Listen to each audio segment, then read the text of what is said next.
Abortion has been a largely debated issue for over 1,000 years. What is abortion?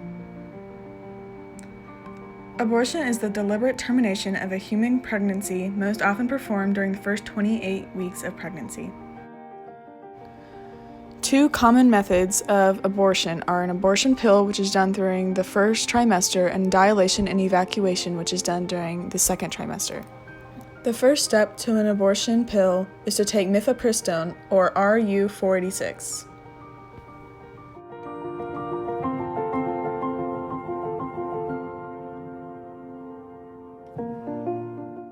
The RU-486 then reaches the uterus and blocks off progesterone. Progesterone stabilizes the lining of the uterus and provides the child with necessary nutrients for it to grow.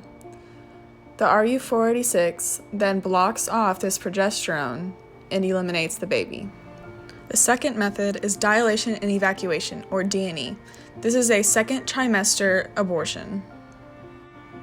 At 13 to 24 weeks, the infant is 7 inches long. 24 hours before the abortion takes place, a piece of sterilized seaweed called laminaria is placed in the cervix to prepare it. Next, a suction catheter is used to remove the pale yellow fluid around the baby. Next, a Sofer clamp, which is a 13-inch stainless steel tool, is used to remove parts of the baby.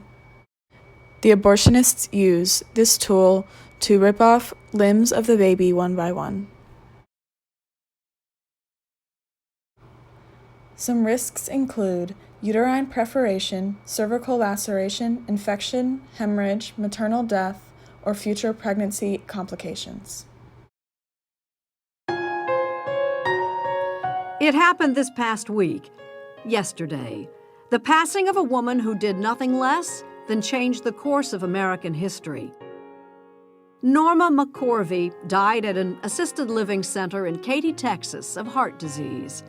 And while the name might not ring a bell, it was under the pseudonym Jane Roe that McCorvey became involved in one of the most far-reaching lawsuits of the 20th century, Roe versus Wade. We must link arm in arm to protect and uphold the right to safe and legal abortion. McCorvey was a 22-year-old unwed mother when she became pregnant again in 1969. Abortion was illegal in Texas, so she filed suit against the state, which was represented by Dallas County District Attorney Henry Wade. Roe v. Wade made it all the way to the U.S. Supreme Court, which issued its decision on January 22, 1973. In a landmark ruling, the Supreme Court today legalized abortions. By then, Norma McCorvey had already given birth and put her daughter up for adoption. But the law gave millions of women the right to choose. As for McCorvey, she later underwent a religious conversion and would ultimately regret her earlier position. I'm on what I call the right side of the movement now because I'm fighting for life instead of death. You think Roe v. Wade will be overturned? Yes. I hope so.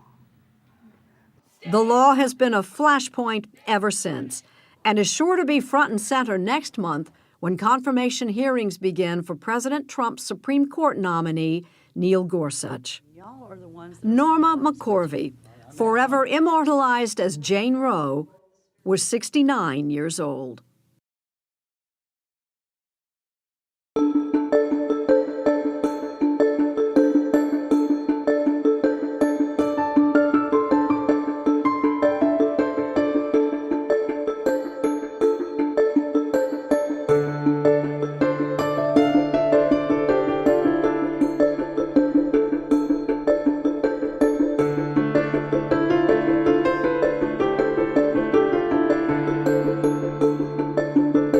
Não há dúvida que mulheres com a síndrome do Zika devem poder decidir se querem ou não realizar o aborto. Eu considero insuficiente o Código Penal brasileiro, que estabelece permissivos em relação ao aborto nos casos de risco de vida da mulher e nos casos de estupro. O aborto não faz sentido de modo algum para eliminar uma criança que tem uma deficiência. Respeitamos as pessoas com deficiência, elas têm o seu valor.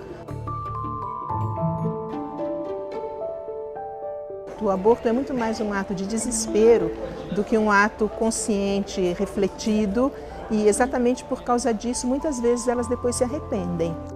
A mulher pode ter N motivações para não prosseguir numa gravidez. Se ela tem condições sociais, se ela tem condição econômica, se ela está numa situação emotiva, o central, não é?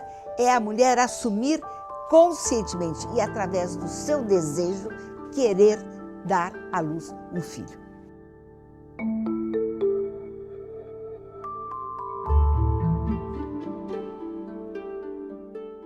Desde a concepção, nós temos um ser humano e esse ser humano tem dignidade. Queremos que a sociedade se coloque mais a favor da vida.